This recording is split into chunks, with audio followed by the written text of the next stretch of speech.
2025 sa Season 2 ng Aksyon Laban sa Kahirapan ng National Anti-Poverty Commission o NAPC. Makakasama po natin tuwing Martes at Huwebes sa Rise and Shine Pilipinas ang iba't ibang kinatawan po ng mga ahensya at lokal na pamahalaan upang talakayin ng mga interventions ng gobyerno sa pagpuksa sa kahirapan.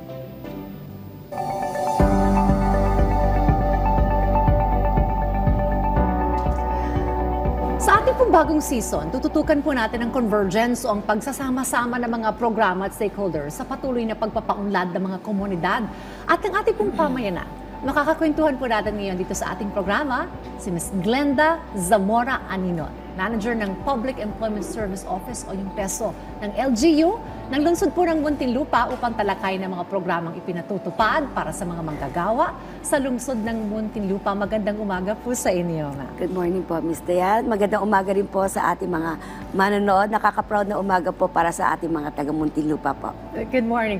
Alright, well, nung May 1 nga, ating pinagdiriwang yung Labor Day. At kasabay po ng pagdiriwang nga po noon ng Araw ng Manggagawa, ay pinapaalala po sa atin yung mahalagang kontribusyon ng sektor na ito para po mapuksa ang kahirapan. Now, I wanna know the story po sa Muntinlupa.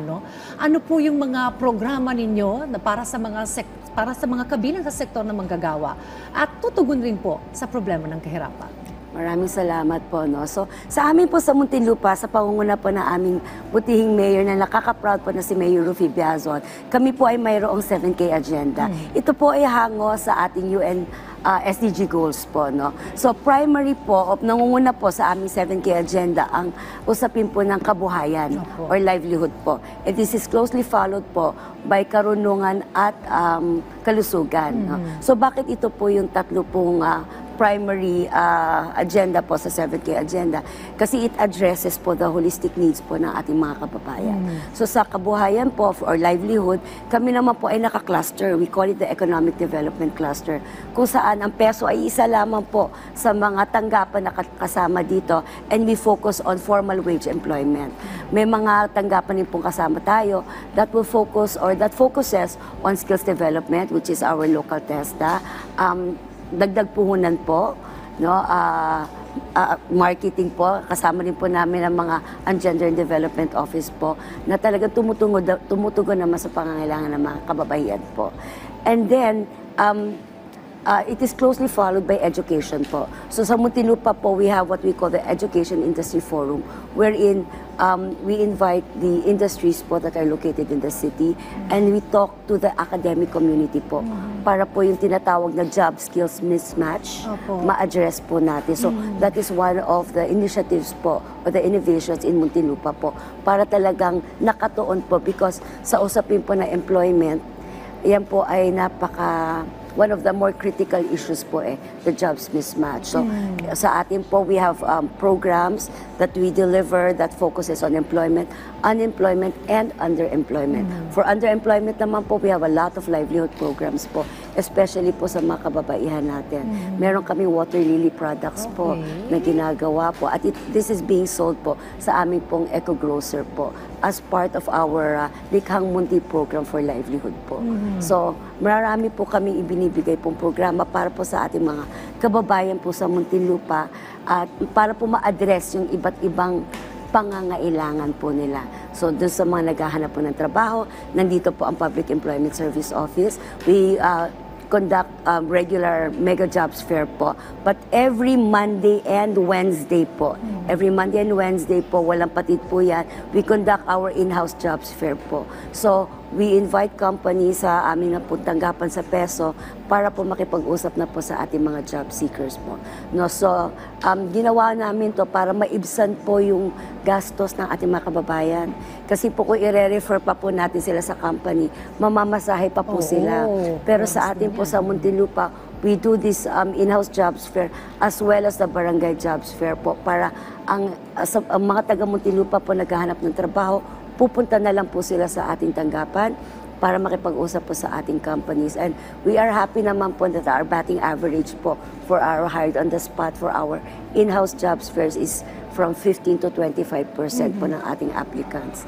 So, Ang daming programa sa Muntinlupa. kulang pa para po sa yan, mga ma'am. manggagawa.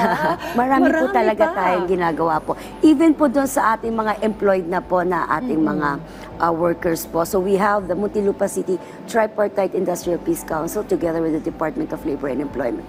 Kung saan po yung management and labor sector po ay binibigyan po natin ng quarterly learning sessions. Nag-i-invite po tayo ng mga speakers from national government agencies and bureaus po para po pag nagbaba po sila ng kanilang mga programa at mga bagong alituntunin, parehas po naiintindihan ng labor at saka ng management po. Sabay po nilang matututunan ito para hindi nagkakaroon ng miscommunication. So in that respect po, we are also addressing industrial peace po. So we're very, very happy po because the Department of Labor and Employment and the City Government of Muntinlupa through PESO po is talaga in partnership po talaga. Very strong po ang links po namin sa kanila. For livelihood naman po, we have DTI po. DOST ang tumutulong po sa amin dyan. So kita natin yung convergence, Yes, ano? ma. Nagtutulong-tulungan ng iba't ibang Definitely. mga ahensya ng gobyerno, not only sa lokal, ano, yung national. Talagang nakikipag-coordinate kayo to implement Yes, also Miss these Diane, programs. definitely Now, po. tell us more about this Trabaho para sa Bayan Act. Ano? Anong papel po ng LGU para po dito sa Okay. implementation? Ang Trabaho para sa Bayan Act po ay nilaunch po yung 10-year plan po kung paano natin matutulungan ang ating mga kababayan po. Hango po ito sa agenda po ng ating butihing Pangulong Bongbong Marcos po para sa makabagong Pilipinas. So ang Trabaho para sa Bayan Act po ay naglalayong magbigay ng matatag, masigana at matatag maginhawa at panatag na kabuhayan po para sa bawat Pilipino po. So ito po ay sa pangunguna po ng ating DepDev, DOLE, DTI po at saka TESDA po. Ang role naman po ng mga LGUs po is of course to align our programs rin po patungkol dito. So meron na rin po kaming masusundan po na blueprint or master plan sa amin naman po so that we can localize the programs of the Trabaho para sa Bayan po. Alright. Well, more on convergence, ano, bakit mahalaga itong pagtutulong-tulungan ng iba't ibang mga stakeholders, mga government agencies, ano, and even different sectors sa pagbuo po ng mga programa na susupo sa kahirapan, kagaya na rin po ng ginagawa ninyo sa Muntinlupa? Ay very important po talaga sa ang partnership po. Diyan po nabubuhay kami sa PESO po. Dahil kung wala po ang strong links namin, not only with the national government, but with the private sector po, ay hindi po namin maisasagawa po ang mga programa na amin po nagagawa. And we're very thankful po because at least for PESO po, we have the Department of Labor and Employment at lahat po ng kanilang ahensya po na tumutulong po sa amin. So ganitong pamamaraan po ay talagang natututunan namin kung ano po yung bago. Kasi mas nauuna po sila doon sa mga bagong polisiya po, ano po, at mga programa po. No? So, as a matter of fact po, Muntinlupa is part of the Jumpstart Philippines program, Okay. which is another convergence program po with the ADP rin naman po. Kaya naman po, napakahalaga po talaga ng convergence na ginagawa po Ang dami natin. nating nakuha ng mga best practices, ano, with this conversation. Nandun yung kanilang mga very frequent ang pag-conduct ng job fairs, ano, Yes, Monday po. and Wednesday. I wonder even pa outside Muntinlupa pwedeng pumunta at sumali. Baka pa pwede rin Ay, pwede makahanap ng naman po. trabaho Opo, dyan, sa amin ano? po, sa mga programa po ng PESO, hindi lamang po ng Muntinlupa, pero pangkalawakang PESO po sa buong Pilipinas po, kami po ay handa pong tumulong sa ating mga kababayan na naghahanap po ng tulong. Nandyan ang Regardless po kung part taga sila saan, ano? outside of the Oo. locality po. Nandyan ang skills training. Yes po. Tapos nandyan pa yung education industry forum. Yes po. And then yung mga connection ninyo with different agencies,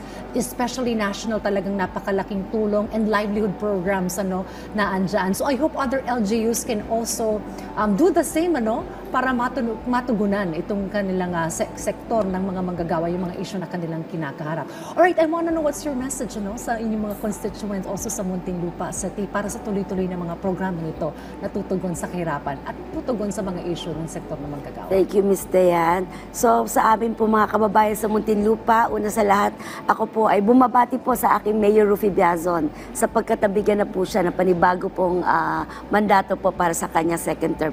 Ganyan din po si Congressman Jimmy Fresnetti po. So maraming salamat po. Bakit ko po nabanggit itong dalawang lalaking ito? Sila po ang ama ng Muntinlupa. Sa kanila po nagmumula ang mga ideya po para po sa mga programang ipinatutupad natin. Sa ating pong kababayan sa Muntinlupa, kami po ay maraming nagpapasalamat po sa patuloy ninyong pagtaguyod sa 7K agenda na ating pamahalang lungsod. Kami naman po sa Public Employment Service Office po ay handa pong tumulong po lagi po sa atin at bukas po ang pintuan po ng PESO para po sa mga usaping employment, unemployment, underemployment. Gayon rin po sa mga kaakibat po nito, no? Education, kalusugan, nutrition, etc. So maraming salamat po sa pagkakataon binigay niyo po sa amin para po maibahagi namin ang mga programa na ipinatutupad namin sa lungsod ng Muntinlupa. Kasi naniniwala po kami sa Muntinlupa po, kinakailangan po excellent po ang ating pong kabuhayan, no, sa pang-araw-araw. So kaya naman po ang battle cry po namin ay Muntinlupa nakaka-proud. Well, Ms. Glenda Zamora Aninon, maraming salamat po Maraming salamat sa rin po, pagbahagi ng mga nakaka-proud po ninyo mga programang ito para Thank po you sa po. sektor ng manggagawa. At sa ating pong mga manonood, malugod po kami nagpapasalamat sa inyong suporta. Hinikayat po namin kayong muling tumutok sa ating programa sa darating na Webes. At ito, Ms. Glenda, samahan din po kami at sabay-sabay tayong umaksyon laban sa kahirapan.